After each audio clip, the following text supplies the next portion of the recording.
Le conseil de la municipalité de Saint-Edmond de Grande-Tame, sous la présidence de M. Robert Corriveau, maire, siège en séance ordinaire ce 2 juin 2020 à 7h30 par voie de visioconférence et téléconférence. Sont présents à cette téléconférence au siège numéro 3. Gilles, toujours là? Oui, oui, par téléconférence. Oui. Sont présents à cette vidéoconférence Monsieur le maire. Oui, présent. Robert Corriveau, siège numéro 1. Richard Kirouac. Siège numéro 2. Steve Courchaine. Siège numéro 4. Christian Lupien. Siège numéro 6. Samuel Lanois. Absent, siège numéro 5, Mme Brenda Coton.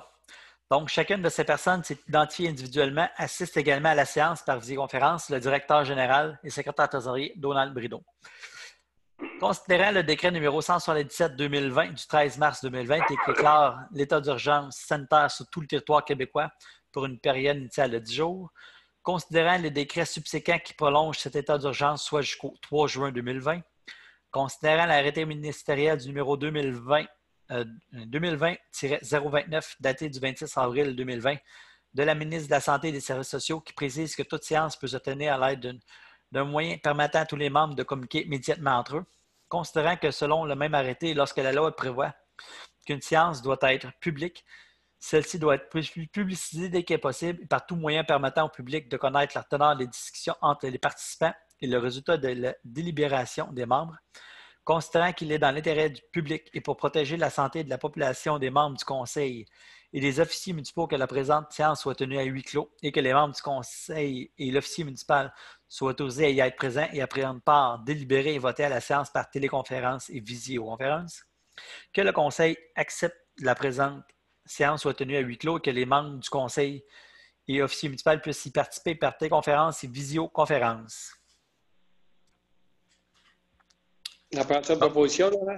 Oui, ça prend un proposeur. Je vais le proposer.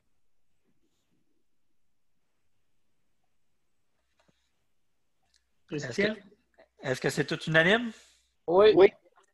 Oui. Monsieur Corriveau, c'est à votre tour. Oui. Bon.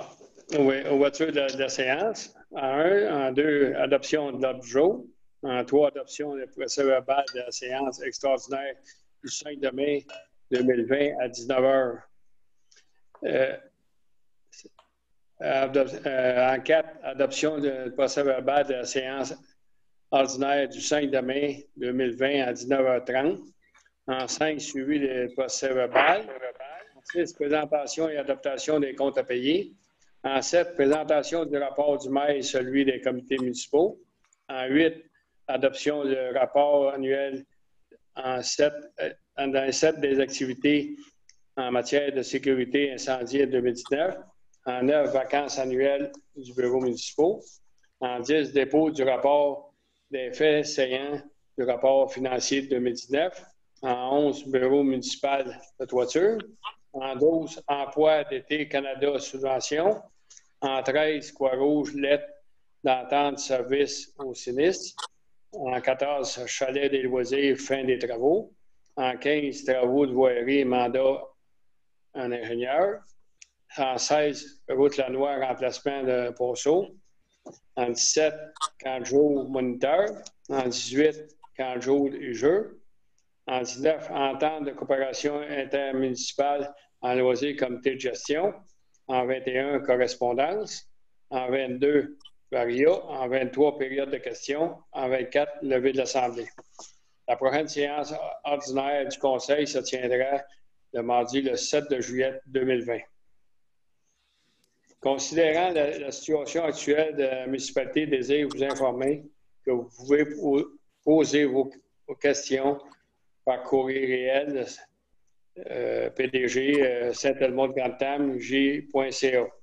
De plus, un enregistrement de la rencontre sera disponible dans le courant de la journée suivante. Fait que c'est beau.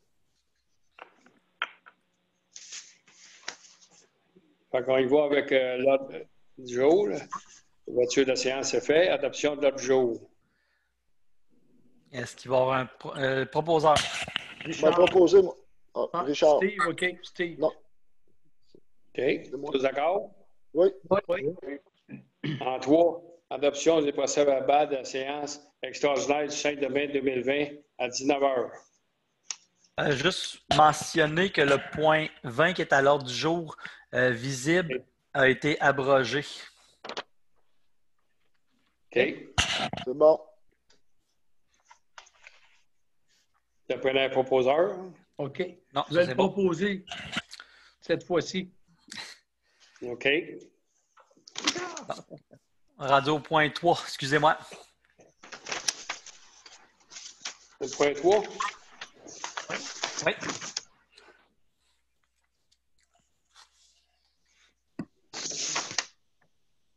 Adoption du procès-verbal de la séance extraordinaire du 5 mai 2020 à 19h. Chaque membre du conseil municipal ayant reçu copie du procès-verbal dans les délais prescrits, le secrétaire de la séance est dispensé d'en faire la lecture, d'approuver et d'adopter le procès-verbal de la séance extraordinaire du 5 mai 2020 à 19h. Je le propose. Tous d'accord? Oui. Oui. OK. En 4, adoption du procès-verbal de la séance ordinaire du 5 mai 2020 à 19h30. Chaque membre du conseil municipal ayant reçu copie du procès-verbal dans les délais prescrits, le secrétaire de la séance est dispensé d'en faire la lecture, d'approuver et d'adopter le procès-verbal de la séance ordinaire du 5 mai 2020 à 19h30. Un proposeur? Je vais le proposer. OK. Tous d'accord? Oui. Oui. En 5, le directeur général, Daniel Brideau, mentionne que... Ah non, c'est suivi au procès-verbal. Vas-y, Donald. Donc, Je t'en prie. le directeur général, Donald Brideau, mentionne que toutes les résolutions ont été traitées et transmises à qui de droit.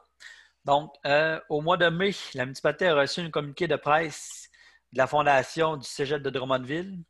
Le bénéficiaire de la bourse de Saint-Edmond-de-Grande-Tame est Isa-Maude Cardin qui a reçu la bourse de 350 que l'ouverture du bureau municipal se fera dans la semaine du 8 juin 2020. Un avis public sera transmis pour aviser la population des normes qui s'appliqueront. L'ouverture de la bibliothèque suivra dans les prochaines semaines. Le chalet des loisirs demeure fermé pour l'instant. OK. On n'a pas un proposeur pour ça. Non. En 6, présentation et adoption des comptes à payer.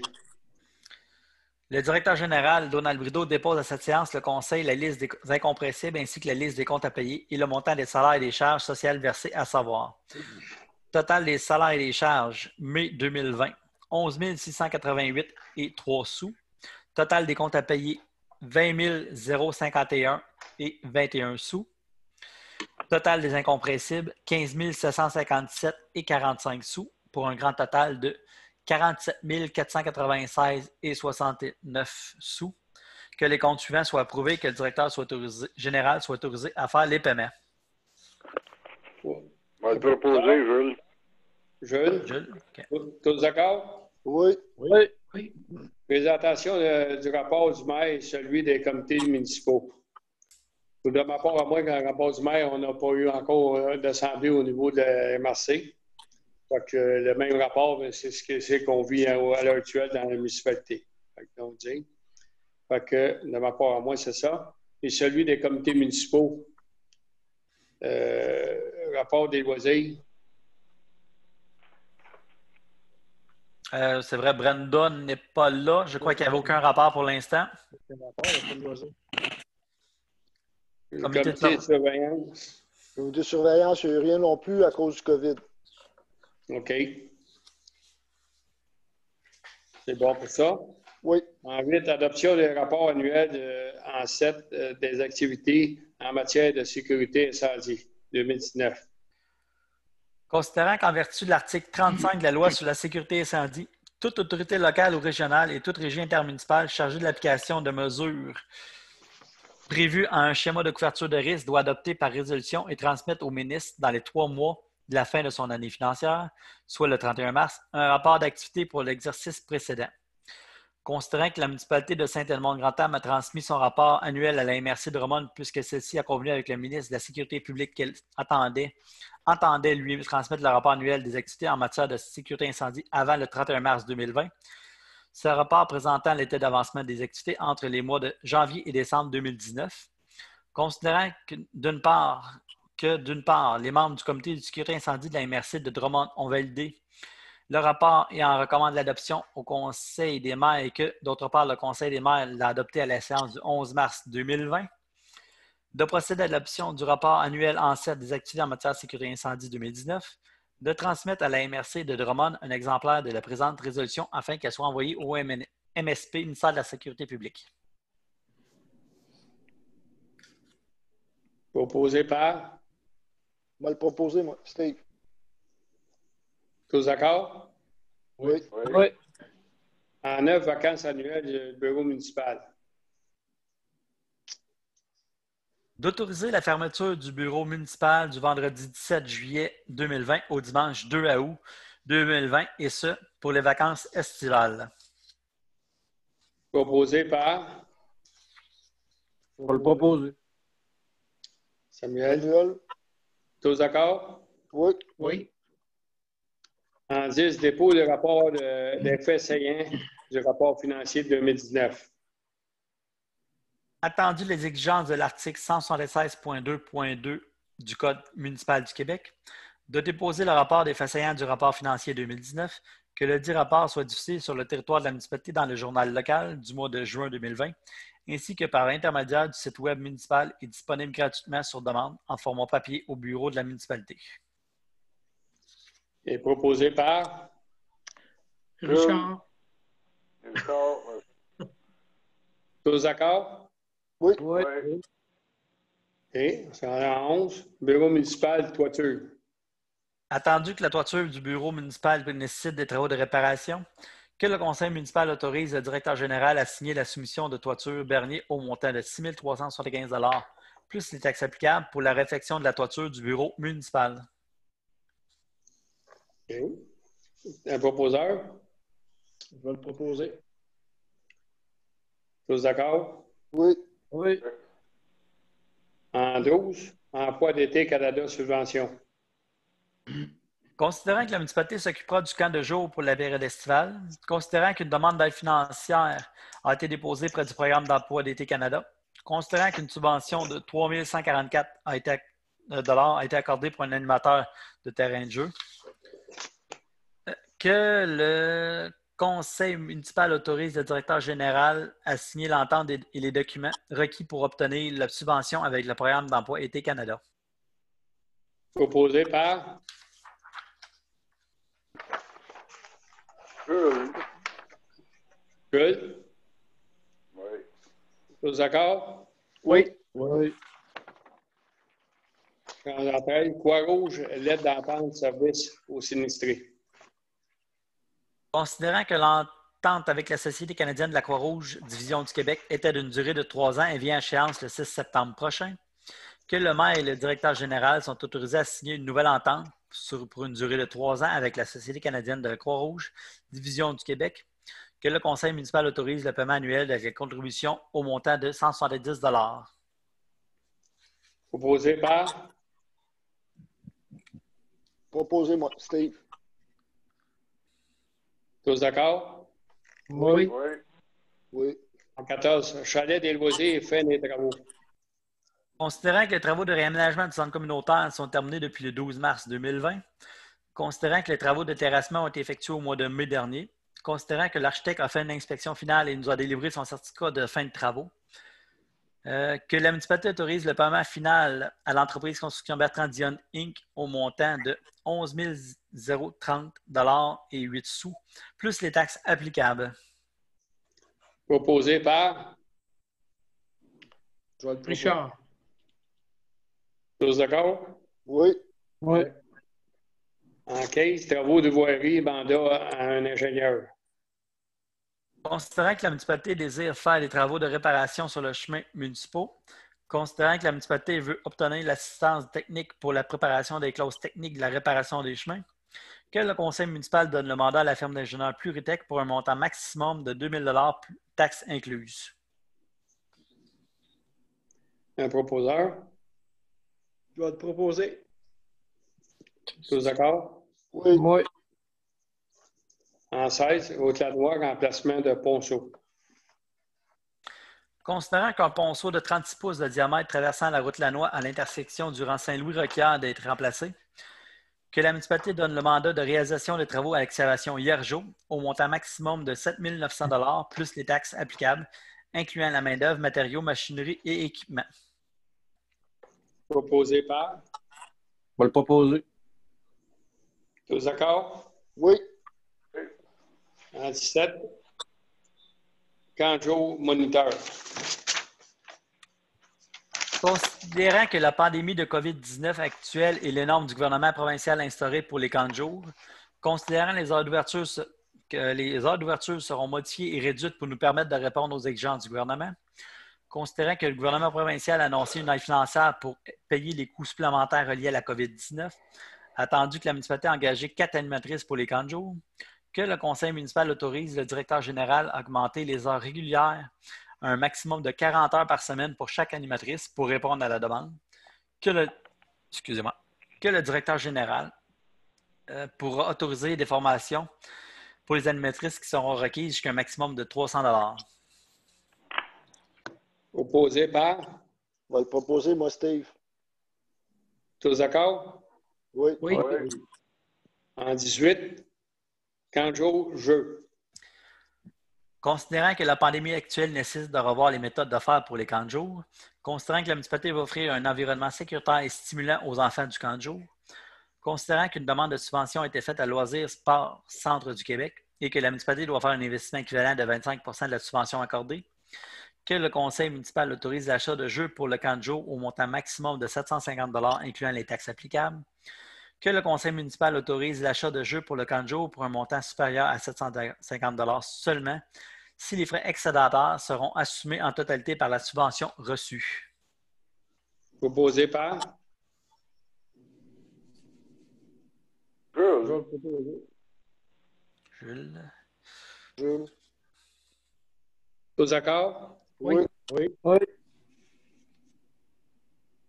En 19, entente de coopération intermunicipale en loisirs, comité de gestion.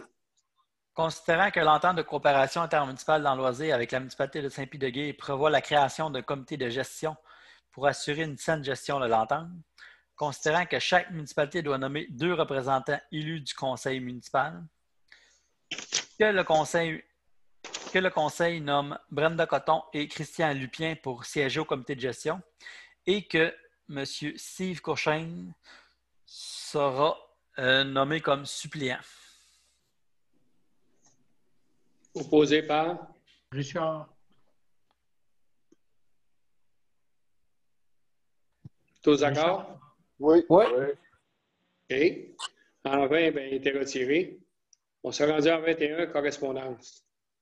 Donc, on a reçu une correspondance de l'Office québécois des personnes handicapées mentionnant que la Semaine québécoise des personnes handicapées du 1er juin au 7 juin de cette année.